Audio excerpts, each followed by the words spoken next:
bal qiyaas inaan ku nooshahay howd cidlo ah oo aad cadow la dagaalamayso dhimashadana aad filanayso daqiiqad kasta muddo 30 sanadood ku dhow adigoo weli u maleynaya in dagaal socdo halka adduunkana uu isbedelay tiknoolajiyad cusubna ay timid laakiin adigu weli aad ku nooshahay jawiga waqtiyadii hore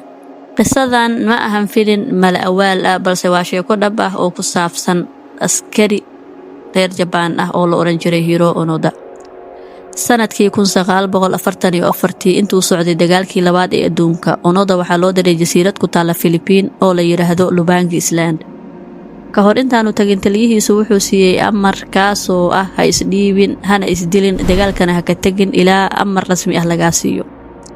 Onoda amarkaas si dhab ah ayuu u qaatay wuxuuna galay howdka si uu u difaaco jasiiradda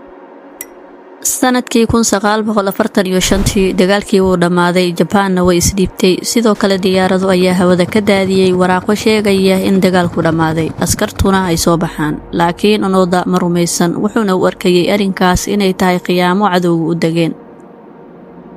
sidaas darteed wuxuu sii joogay howdka sanado ayaana dhaafay adduunkana si weyn ayuu isku bedelay halka Onoda uu ka aaminsan yahay inuu weli dagaal ku socdo howdkiisana uu ku noolaa mararka qaar wuxuu weerari jiray beeralayda deegaanka si uu cunto u helo sidoo kale qumbahana wuu cuni jiray isagoo weli sita qorigiisii si joogto ahna wuu u nadiifin jiray muddo dheer kadib sanadkii 1974 nin dhalinyaro ah oo la oran jiray Norio Shizuki ayaa go'aansaday inuu raadiyo askarigaas wuuna helay wuxuuna u sheegay inuu dagaalkii mar hore dhamaaday laakiin Onoda wuu diiday inuu rumaysto ilaa taliyihiisii hore uu amarsiiyo